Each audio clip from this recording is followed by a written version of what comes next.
دیتے تو آپ کی طرف سے, ریاست کی طرف سے یہ ایک نہ ہے. ریاست یہ کہہ رہی ہے کہ ہمارے جبر کو تسلیم کرو اور ہمارے ساتھ بیٹھ کے بسکٹ کھاؤ. یہ ہم نہیں کریں گے. آپ کو عمران خان سے ملاقات کرانی ہوگی, عمران خان کے وجود کو ماننا ہوگا, عمران خان کی آواز کو ماننا ہوگا, پھر تو مذاکرات ہو سکتے ہیں. یہ نہیں ہو سکتا کہ آپ عمران خان کی آواز کو دور کر دیں پاکستان کی قوم سے, ہم سے, اور پھر ہم سے کہیں کہ بیٹھو اور ہمارے ساتھ بات کرو. گور صاحب نے عمران خان سے پہلے بات کریں گے, پھر اگر آپ کوئی بات کرنا چاہیں گے خلوص دل سے تو پھر بات ہو سکتی ہے عمران خان کی ہدایت اور حکم کے تابع. گور صاحب نے کہا ہے کہ جو مذاکرات کی ہم بھیک مانگنے پر مجبور ہو گئے ہیں, اس میں دوسروں کے ساتھ ساتھ اپنوں کا بھی ہاتھ ہے, اس پر کیا کہیں؟ دیکھیں میں نے ان کی گفتگو نہیں سنی, میں اس میں تبصرہ نہیں کروں گا, لیکن ہم کوئی بھیک نہیں مانگ رہے. لیکن آپ کے مخالفین کہتے ہیں, حکومتی وزراء کہتے ہیں کہ آپ لوگ جو سسٹرز ہیں وہ سیاسی بیان دیتے ہیں, اس لیے یہ ملاقاتیں بند ہیں. تو کیوں نہ دیں؟ کیوں آپ سیاسی بیان سے ڈرتے ہیں؟ کیا وجہ ہے؟ اس ملک میں سیاست پر کون حاوی ہے؟ اس ملک میں عوام کے ووٹ کو کس نے چرایا ہے؟ اس ملک میں عدلیہ پر کس نے حملہ کیا ہے؟ تو کیا وجہ ہے؟ کون کہتا ہے کہ سیاسی بات نہیں ہو سکتی؟ کون کہتا ہے کہ اس ملک کا سب سے بڑا سیاسی لیڈر, اس کو آپ نے جیل میں ناحق بند کیا ہے, اس کا ذہن آپ نے چھین لیا ہے, اس کی زبان آپ نے چھین لی ہے؟ جب اس سے ملاقات ہوگی تو وہ بات کرے گا جو قوم کے حق کی بات ہے. لیکن راجہ صاحب آپ بھی متعدد بار یہ بات کہہ چکے ہیں کہ 20,000 30,000 سے انقلاب نہیں آئے گا تو لاکھوں آئیں گے, تو اس طرح یہ کب تک یہ چلتا رہے گا؟ دیکھیں ہم کھڑے رہیں گے, ہم نے اصول پہ کھڑے رہنا ہے, ہم نے اصول سے نہیں بھاگنا. یہاں پہ ہمارے ساتھ 10 لوگ ہوں, 10,000 ہوں, 10 لاکھ ہوں, ہم اصول کی بات کریں گے, شرافت کی بات کریں گے, آئین کی بات. لیکن دوسری طرف حکومت بھی یہی کہتی ہے کہ ہم بھی اصول کی بات کریں گے, قانون کی بات کر رہے ہیں. کوئی اصول کی بات نہیں کر رہے. کس اصول کے تحت انہوں نے عمران خان کو کال کوٹری میں ڈالا ہے؟ کون سا آئینی حق ہے جو ان کو یہ حق دیتا ہے کہ وہ ایک شخص کا ذہن چھین لے, زبان چھین لے, اور کہیں کہ اگر وہ سیاست پہ بات کرے گا, ملک کی صورتحال پہ بات کرے گا تو ہم اس سے نہیں ملنے دیں گے؟ یہ انسانی حقوق کی خلاف ورزی ہے. اقوام متحدہ تک نے اس کا نوٹس لیا ہے کہ یہ ٹارچر کے زمرے میں آتا ہے. سلمان صاحب یہ بتائیے گا کہ اپنا شہباز شریف صاحب کی طرف سے جو مذاکرات کی آفر کی گئی ہے, ظاہر ہے آپ کہتے ہیں کہ ان کے پاس اختیار نہیں ہے. اب جب انہوں نے آفر کی ہے, ظاہر ہے جو بااختیار لوگ ہیں انہوں نے ان کو گو ہیڈ دیا ہوگا. آپ بیٹھیں ان کے ساتھ مذاکرات کریں, ان سے کہیں ہماری ملاقاتیں بحال کریں. دیکھیں عمران خان سے ملاقات کے بغیر وہاں جانا اس جبر کو تسلیم کرنا ہے. اچکزئی صاحب, علامہ ناصر کے پاس اختیار ہے. خان صاحب نے اگر کسی کو اختیار دیا ہے تو ان کو دیا ہے. اچکزئی صاحب نے وضاحت سے کہا ہے تم مجھ پہ حملہ کرو, میرے گھر ڈاکہ ڈالو اور پھر کہو میرے ساتھ بیٹھ کے مذاکرات کرو, تو میں نہیں کروں گا. ہمیں کچھ خلوص نظر آنا چاہیے دوسری جانب. صرف یہ نہیں ہو سکتا کہ دھونس کی بنیاد پر وہ ہم سے مذاکرات کرائیں.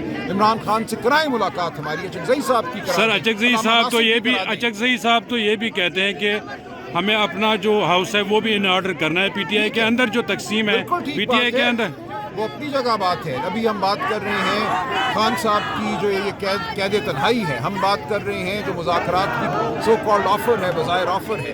ہم یہ کہتے ہیں اچکزئی صاحب علامہ ناصر کی ایک ملاقات کرا دیں. آپ کو کس چیز کا خوف ہے؟ وہ انتہائی بردبار لوگ ہیں, مچور لوگ ہیں, وہ انتہائی مہذب طریقے سے بات, یعنی ملاقات شرط ہے مذاکرات آگے بڑھانے کے لیے. دیکھیں عمران خان کی ہدایت اور عمران خان کی شمولیت کے بغیر جو بھی گفتگو ہوگی وہ مہمانی ہے.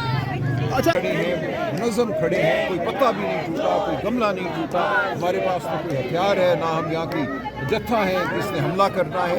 یہاں بیویاں بیٹھی ہیں, بچے بیٹھے ہیں, ہم ان کے ساتھ بطور بھائی کھڑے ہیں. اس لیے یہاں کوئی ضرورت نہیں ہے کسی قسم کی الغار کی, کسی قسم کے حملے کی. لیکن یہ ہوتا ہے, ہفتے ہم نے دیکھا ہے کہ ریاست کی جانب سے بربریت ہوتی ہے. ہم یہاں کھڑے ہیں, اپنے آئینی حق کے ساتھ کھڑے ہیں, اپنی شرافت کے ساتھ کھڑے ہیں. سلمان صاحب یہ بتائیے گا, وزیر اعظم کی طرف سے جو آفر آئی ہے مذاکرات کی, اب آپ تحریک تحفظ آئین کی جو پلیٹ فارم ہے وہاں سے کیوں نہیں آگے بڑھتے مذاکرات کی طرف؟ دیکھیں اچکزئی صاحب نے بڑی وضاحت سے بات کی ہے کہ آپ میرے گھر پہ ڈاکہ ڈالیں, چوری کریں اور پھر کہ آؤ بیٹھو میرے ساتھ مذاکرات کرو. یہ بے ایمانی بات ہے. عمران خان صاحب سے ایک ملاقات بھی نہیں اگر کرا سکتے تو مذاکرات میں کیا وقت ہے؟ ہم یہ کہتے ہیں, اچکزئی صاحب کا بھی یہی موقف ہے کہ عمران خان کے بغیر کوئی مذاکرات نہیں ہو سکتے. عمران خان صاحب سے ہماری ملاقاتیں بحال کی جائیں, ہم ان سے مشورہ کریں, ان کے حکم کے مطابق آگے چلیں, پھر تو کوئی بامانی بات ہو سکتی ہے. لیکن اگر آپ نے عمران خان کو ایک سائٹ پہ کرنا ہے, کال کوٹری میں ڈالنا ہے, ان کے انسانی حقوق سلب کرنے ہیں, ان سے ملاقات نہیں ہونے دینی, آپ سب کو رد کرتے ہیں. تو اس تناظر میں یہ کہنا کہ ہمارے ساتھ آ کے بیٹھو صرف وقت کا ضیاع ہے. بسکٹ کھانا چائے پینا ہمارا مقصد نہیں ہے. سر بات چیت ہوگی, کوئی بیٹھک ہوگی, اس میں یہ جھوٹ ہے, یہ سراسر جھوٹ ہے. ہم نے دسمبر 2024 میں, جنوری 2025 میں 6 نشستیں کی سوائے بسکٹ کے ضیاع کے, اور کچھ بھی نہیں ہوا. ہر سوال کے جواب میں یہ کہا گیا ہم پوچھ کر بتائیں گے, اور پھر کہا گیا ہمیں اجازت نہیں ملی. اور ان نشستوں کے دوران صاحبزادہ حامد رضا کے گھر اور مدرسے پہ حملہ کیا گیا, ہماری تضییق کی گئی. یہ روز آ جاتے ہیں, کیا لینے آتے ہیں. ذرا سا بھی خلوص اس عمل میں نہیں تھا. آج بھی ہمیں کوئی خلوص نظر نہیں آتا. اگر خلوص ہے تو پھر ہماری ملاقات کرائیں عمران خان سے. یہ کیا خوف ہے کہ عمران خان سیاست کی بات کرے گا؟ کیوں سیاست کی بات نہ کرے؟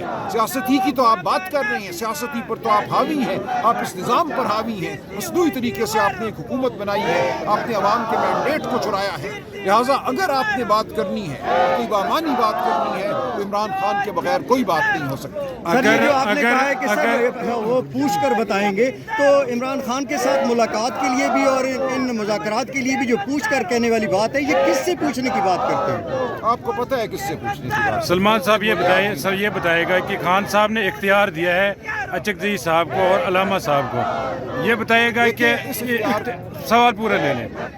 اگر وہ کوئی مذاکرات کر, کیا پی ٹی آئی کی جانب سے یہ ان کو پر دباؤ ہے کہ خان صاحب سے پہلے ملاقات کرائی جائے؟ نہیں, ان کا اپنا فیصلہ ہے. اور دیکھیں یہ بالکل ایک فطری فیصلہ ہے, یہ فطری ڈیمانڈ ہے.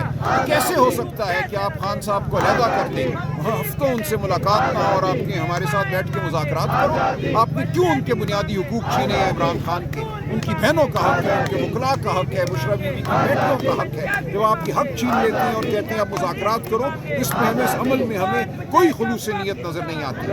اس لیے ہم بالکل یہ اصرار کرتے رہیں گے کہ عمران خان کے ساتھ گفتگو شروع ہو, ملاقاتیں شروع ہوں, پھر کوئی مذاکرات یعنی اچکزئی کے حکم کے مطابق. یعنی اچکزئی صاحب پی ٹی آئی کا ایجنڈا لے کر چلیں گے؟ کہ بالکل پی ٹی آئی کے ایجنڈے میں اور اچکزئی صاحب کے ایجنڈے میں مجھے کوئی فرق نظر نہیں آتا, نہ ہونا چاہیے نہ ہوگا.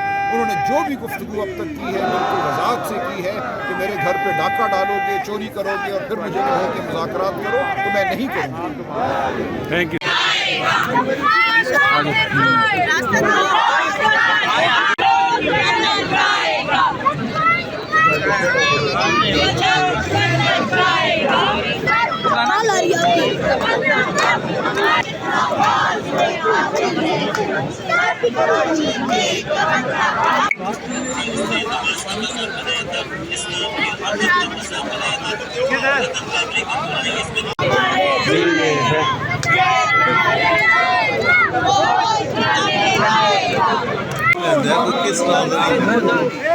جمال